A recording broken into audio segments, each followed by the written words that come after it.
And those are some of the headlines. This is Democracy Now!, democracynow.org, The War and Peace Report. I'm Amy Goodman with Juan Gonzalez. And welcome to all of our listeners and viewers around the country and around the world. Juan, before we move on to the Gulf, you have a very interesting column in the New York Daily News today, an expose around big banks and charter schools. Yes, Amy, one of the things I've been trying now for a couple of years is to try to figure out why is it that so many hedge fund managers, wealthy Americans, and big banks, Wall Street banks, executives of Wall Street banks have all lined up supporting and getting involved in the development of charter schools.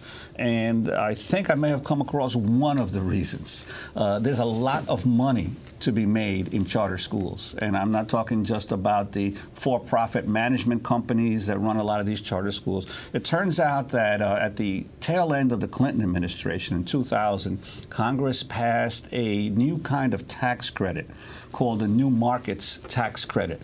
And what this allows is it gives an enormous federal tax credit to banks and equity funds that invest in community projects in underserved communities. And it's been used heavily now for the last several years for charter schools. And I focused on Albany, New York, which in New York State is the district with the highest percentage of children in charter schools. 20% of the school children in Albany are now attending charter schools. And I discovered that quite a few of the charter schools there have been built using these new market tax credits.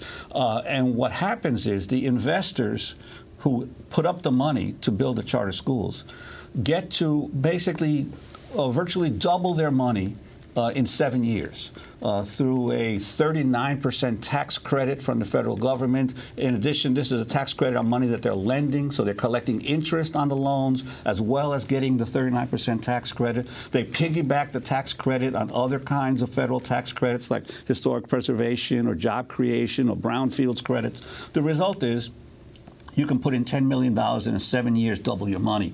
The problem is that the charter schools end up paying in rents the debt service on these loans, and so now a lot of the charter schools in Albany are straining, paying their rent has gone up from $170,000 to $500,000 in a year, or from huge increases in their rents as they strain to pay off these loans, these construction loans, and the rents are eating up huge portions of their total costs, and of course the money is coming from the state.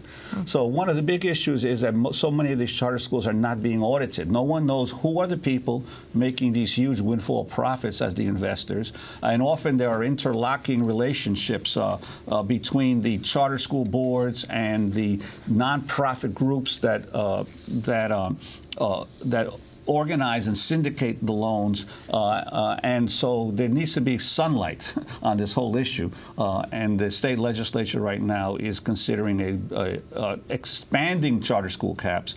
But one of the things I press for in my column, there has to be the power of the government to independently audit all of these charter schools, or we're not going to know how public dollars are ending up in the coffers of Wall Street investors. Well, congratulations on doing this, and we'll continue to expose it as you do.